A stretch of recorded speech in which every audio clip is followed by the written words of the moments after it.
amici del bosco, in questo video vediamo come difendere gli ortaggi e gli alberi da frutto dal gelo.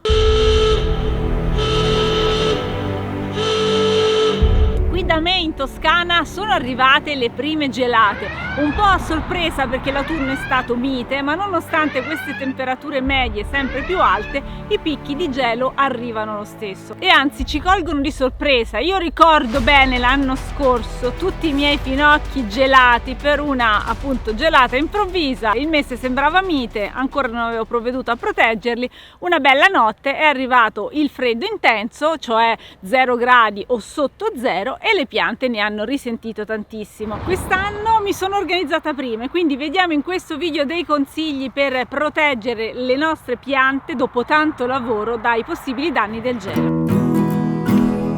Siamo in tanti che suoniamo. Uno strumento di difesa piuttosto efficace e anche semplice da utilizzare e da applicare direttamente al momento quando serve sull'orto è il tessuto non tessuto, questo materiale qua con il quale possiamo creare o delle gallerie o andarlo a stendere proprio direttamente sugli ortaggi. Non tutte le piante sono sensibili al gelo, poi vediamo quelle che dobbiamo proteggere di più e quelle che riescono a cavarsela. Sicuramente i finocchi, che sono una pianta che proprio in questo periodo comincia a essere pronta per essere consumata, ma non li consumiamo tutti in tempo, è sensibile alle gelate. L'anno scorso i danni erano arrivati proprio sui finocchi, quindi sono i primi che vado a proteggere. I finocchi sono piante abbastanza alte, quindi non possiamo appoggiare il telo direttamente sopra di loro, serve creare un piccolo tunnel con degli archetti. Vi faccio vedere questo sistema qua che si può utilizzare, applicare velocissimamente, montare e smontare quando vogliamo. Questi archetti sono modulari, quindi possiamo usare più o meno segmenti a seconda di quanto dobbiamo fare alta la nostra galleria. Qui ho utilizzato 3 segmenti e mi viene una cosa abbastanza alta. Metto un archetto all'incirca 1 ogni 2 metri, per cui vado prima a conficcare il paletto a terra e poi a creare l'arco. Sono belli flessibili, quindi è facile. Hanno da un lato una punta che rende semplicissimo il conficcarli a terra. Vado a stendere piegati in 2, quindi 10 metri. Per tenere fermo il tessuto ci sono queste clip qua. Con il tessuto non tessuto adesso i miei finocchi sono molto più protetti. Questo materiale infatti trattiene all'interno qualche grado in più, ma non ha un effetto serra come invece lo otterremo se mettessimo una plastica, quindi rimane sempre permeabile all'acqua e all'aria, quindi lascia respirare la coltura e lascia passare la luce. Il vantaggio fondamentale è che la brina, quindi il ghiaccio che si va formando sopra le foglie e che quindi brucia poi le cellule della pianta, non si posa sulla pianta proprio perché è protetta, si posa in realtà sopra il tessuto e quindi ho questo vantaggio importante. Inoltre il tessuto non tessuto ha anche un effetto antivento, quindi quando c'è un vento molto freddo i finocchi sono comunque protetti. Il materiale che ho utilizzato oggi per fare il mio tunnel viene da Di Giulio, la ditta Di Giulio con la quale abbiamo collaborato già questa estate quando abbiamo preparato l'impianto di irrigazione. È un sistema modulare, molto flessibile, molto leggero. Se volete lo spediscono a casa e vi lasciamo il link. Altri possibili materiali per i vostri archetti si possono fare con i tondini di ferro. Questi si trovano nei negozi che vendono il materiale edile. Una volta costavano poco, adesso costano molto di più e in più vanno piegati, quindi se siete bravi a piegarli si possono fare anche gli archetti così.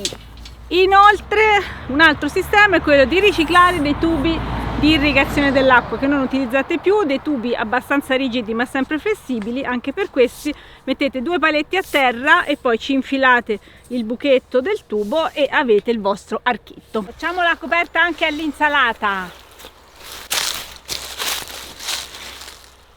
Se vedete le previsioni del tempo che minacciano forte gelo, potete intervenire anche su altre piante come per esempio le insalate. Anche velocemente, senza creare tunnel, mettete il tessuto non tessuto e lo fissate in qualche modo. Se dalle vostre parti fa ancora più freddo, il tessuto non tessuto per esempio lo potete utilizzare anche all'interno di una serra, quindi avete la vostra copertura magari fatta con un materiale plastico e all'interno, sempre per proteggere ulteriormente dalle basse temperature, mettete anche il tessuto non tessuto. Veniamo ad un'altra strategia che vi ricordo ogni volta: contro il gelo abbiamo la pacciamatura di tutti i tipi, quindi sia pacciamatura secca, foglie, fieno, paglia e così via, da mettere direttamente ai piedi delle piantine. Nel caso dei finocchi li possiamo addirittura rincalzare, quindi abbiamo il grumolo ben coperto. La pacciamatura nell'orto, soprattutto in inverno, è l'ideale, perfetta, perché riesce a mantenere anche quel teporino sottoterra, sotto i primi centimetri di terra, dove la vita, la microbiologia e tutti i microrganismi che sono nel suolo continuano a lavorare e a preparare il nostro terreno per la prossima stagione, a renderlo più fertile. La pacciamatura può essere anche viva, quindi se avete un pezzetto di orto dove non ci sono magari delle colture specifiche, potete fare un sovescio. Là abbiamo una linea del mio orto dove ho fatto proprio il sovescio. Il sovescio, oltre a nutrire il suolo, ha anche un'azione di protezione dal freddo, quindi un modo vivo sempre per proteggerci dal freddo, dai danni che può portare il freddo. Per quanto riguarda il resto del campo, invece, lasciate l'erba, soprattutto in inverno, lasciatela crescere così come vuole, crescerà pochissimo. Al massimo potete raccogliere qualche pianta spontanea commestibile, per il resto lasciatela lì. Anche lei ha una funzione importantissima per affrontare il periodo invernale. Altra cosa importante, la protezione dal vento, quindi si può fare una siepe frangivento oppure sfruttare un muro, una parete della casa o di un capanno che si ha per esempio nelle vicinanze dell'orto. Nel mio caso io la siepe ce l'ho proprio a nord, sono stata fortunata perché là c'era anche la strada, quindi ho potuto avere due funzioni, una protezione dalla strada e una protezione dal freddo. Comunque progettate prima il vostro orto pensando anche a questa possibilità. Tra l'altro le siepi nell'orto hanno ulteriori funzioni per la biodiversità, per il microclima, per sempre la creazione del suolo, quindi mettete una bella siepe che vi protegga anche dal freddo d'inverno. E vediamo quali sono gli ortaggi che dobbiamo difendere dal freddo e quelli che invece quasi quasi con il freddo diventano più buoni. Qui per esempio ho il cavolo nero e lui è proprio quello che resiste meglio di tutti al gelo, a meno che non andiate veramente sotto zero di tantissimi gradi. Lui resiste bene e quindi è anche la pianta che ci fa compagnia più a lungo durante l'anno, per tutto l'inverno. Quindi il cavolo lo lasciamo tranquillamente scoperto, ma anche gli altri cavoli sono generalmente resistenti al gelo, con qualche differenza. La verza per esempio, con le sue belle bolle in superficie delle foglie, è comunque resistente al gelo come il cavolo nero. Il cappuccio più liscio invece può essere più sensibile, ma insomma se abitate in zone a temperatura media non dovreste avere bisogno di coprire i cavoli in inverno. Altre piante ugualmente resistenti al gelo sono per esempio i cardi, che diventano addirittura più buoni quando prendono un po' di gelo, i radicchi possono stare tranquillamente al freddo, l'aglio lo lasciamo, insomma la maggior parte degli ortaggi invernali resistono al freddo, mentre dobbiamo essere scrupolosi con i finocchi e lo abbiamo visto. Ci sono alcuni tipi di insalate che sono sensibili, ma anche se abbiamo della rucola, dei ravanelli, delle bietole, ecco, su queste piante interveniamo con delle coperture. Altre piante che potrebbero aver bisogno di protezione sono le piante grasse. Queste sono abbastanza adattate, riescono più o meno a superare l'inverno, ma dipende da come vanno le cose. Anche loro non amano le gelate e io vado a mettere una protezione anche sopra di loro. Il tessuto non tessuto ha un difetto, quello di non essere un materiale riciclabile, quindi alla fine lo dovremmo buttare, però lo possiamo riutilizzare per tanti anni consecutivamente, quindi teniamolo bene e lo potremo utilizzare per tante stagioni. Gli alberi diventano più sensibili al freddo se facciamo dei tagli, quindi non potiamo in questo periodo, evitiamo in generale di potare fino a quando sono possibili le gelate. Poi ci sono degli alberi meno sensibili come i meli e i peri che cominciamo a tagliare, lo faremo da gennaio-febbraio, comunque cominciamo a tagliarli prima. Altri come invece i susini aspettiamo che abbiano le gemme ben ingrossate prima di farlo e accertiamoci appunto che non siano in arrivo gelate. Quindi non potare in inverno è un modo per difendere le nostre piante dal freddo. E poi ci sono le piante che non sono perfettamente adatte al nostro clima. Per esempio, nel mio caso il limone non è esattamente la pianta che riesce a superare bene l'inverno in Toscana, ci vogliono dei microclimi diversi. E allora cosa facciamo noi con i limoni, visto che questa è una pianta che apprezziamo tantissimo? Questo è uno degli esemplari di mio zio che è bravissimo.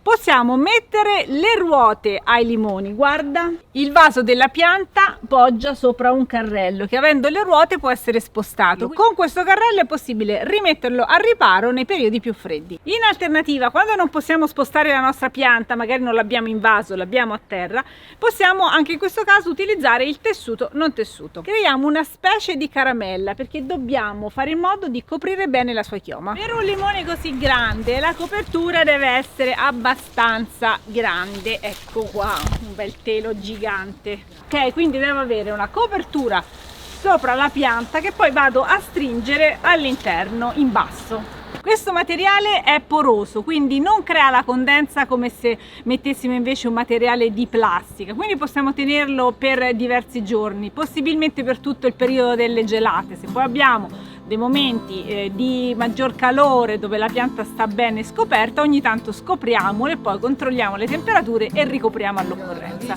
Vi lascio i link dei materiali che ho utilizzato e aspetto nei commenti i vostri suggerimenti su altri metodi per difenderci dal freddo. È tutto per questo video, grazie di averlo seguito, di essere arrivati fin qui, ci vediamo al prossimo, ciao! E che siamo di passaggio come lombrichi nella terra, che si nasce e poi si muore come alberi nel bosco.